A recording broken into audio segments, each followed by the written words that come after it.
ഇന്ന് ഞാൻ എന്താ കമ്മണിക്ക് വേണ്ടി കുറച്ച് മൈലാഞ്ചി എടുത്തോണ്ട് വന്നതാട്ടോ അരച്ചിടാനായിട്ട്. അടുത്ത വീട്ടിലെ കുട്ടി ഇങ്ങനെ ഇട്ടിരിക്കണ കണ്ടപ്പോഴത്തേക്ക് എനിക്ക് ഇട്ടത് അമ്മയെന്ന് പറഞ്ഞിട്ട് ഇങ്ങനെ കാണിച്ചു തന്നെ.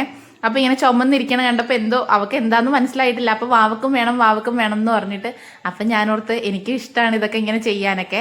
അപ്പൊ ഇതാ മൈലാഞ്ചിയുടെ ഓരോ ഇലയായിട്ട് എടുത്തിട്ട് പിന്നെ അതിങ്ങനെ ഒരു കല്ല് അരകല്ലിലിട്ട് അരച്ചാലേ നന്നായിട്ട് അരയുള്ളൂ. ഇത് ഞാൻ ഇവിടെ ഇരുന്ന പെട്ടെന്ന് അരക്കാനായിട്ട് പറ്റുന്നെന്ന് തോന്നിയിട്ട് അങ്ങനെ അരച്ചെടുത്തതാട്ടോ ആട്ടുകല്ലിൽ. അത് കഴിഞ്ഞതാ ഞാൻ ഇട്ട് കൊടുക്കുകയാണേ. ആദ്യമൊക്കെ ആൾ നല്ല സഹകരണത്തിൽ ഇരുന്നൊക്കെ തന്ന്. അപ്പം ഞാൻ ഓർത്ത് കുട്ടിക്ക് ഭയങ്കര സന്തോഷമായിരിക്കും, ഇഷ്ടമാണ് എന്നൊക്കെ. അങ്ങനെ ഞാൻ എന്താ ഇട്ടിട്ട് ഇങ്ങനെയൊക്കെയല്ലേ ഇടാൻ പറ്റുള്ളൂ, വരച്ചിടാനൊന്നും പറ്റില്ലല്ലോ. ഇത് പണ്ട് ഇങ്ങനെ ഞങ്ങളൊക്കെ ഇങ്ങനെയാട്ടോ ഇട്ടോണ്ടിരുന്നത്, വലിയൊരു വട്ടം, പിന്നെ ചുറ്റും ഇങ്ങനെ കുഞ്ഞു കുഞ്ഞു വട്ടമൊക്കെ ഇട്ടിട്ട് കയ്യിൽ ഇങ്ങനെ തുമ്പത്ത് വന്നിട്ട് ഇങ്ങനെ മുഴുവനായിട്ടൊക്കെ വെച്ചൊക്കെ അങ്ങനെയൊക്കെ ഇട്ടിരുന്നത്. അപ്പം അതുപോലെ ഇട്ട് കൊടുക്കാമെന്നൊക്കെ വിചാരിച്ച് ഞാൻ ഇട്ടൊക്കെ തുടങ്ങിയതാ.